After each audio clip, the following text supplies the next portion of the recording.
এই যে শেখৰ বোলাজনক যে সাংবাদিকসকলে যে প্ৰশ্ন কৰি আছে নিউজত যে তেওঁ ওলাই আছে মোৰ মতে সাংবাদিকসকলে তেওঁক প্ৰশ্ন কৰাতকে মই ভাবো তেওঁক প্ৰশ্ন কৰিব লাগে পুলিচে এই যে ট্ৰুথ ডিটেক্টৰ মই যে এটা ভিডিঅ' বনাইছিলো য'ত মানে মেচিনটো বডিত লগাই দিলে গম পোৱা যায় যে মানুহজনে সঁচা কৈ আছে নে মিছা কৈ আছে কাৰণ জুবিন দা হয় জুবিন দাৰ মৃত্যু হৈছে আমাৰ গুটে অসমে কান্দি আছো আমি সেইকাৰণে মই ভাবো ট্ৰুথ ডিটেক্টৰ লগাব লাগে তেওঁৰ বডিত আৰু তাৰ পাছত তেওঁক প্ৰশ্ন কৰিব লাগে আৰু 2 নম্বৰ কথাটো হ'ল ৰিপৰ্টত আহিছে ড্ৰাউনিং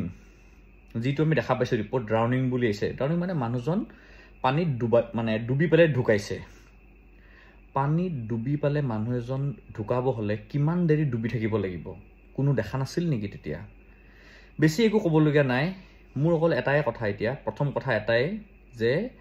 ট্ৰুথ ডিটেক্টৰ লগাই পেলাই তেওঁক প্ৰশ্ন কৰক অকল তেওঁক নহয় যি কেজন আছিল তাতে গুটে কেজনক ট্ৰুথ ডিটেক্টৰ লগাই পেলাই কৰক সাংবাদিকে তেওঁক প্ৰশ্ন কৰিলে নহব আৰু মই ভাবো তেওঁক আৰু প্ৰশ্ন কৰিব লাগিব এইখিনি প্ৰশ্ন একো হোৱা নাই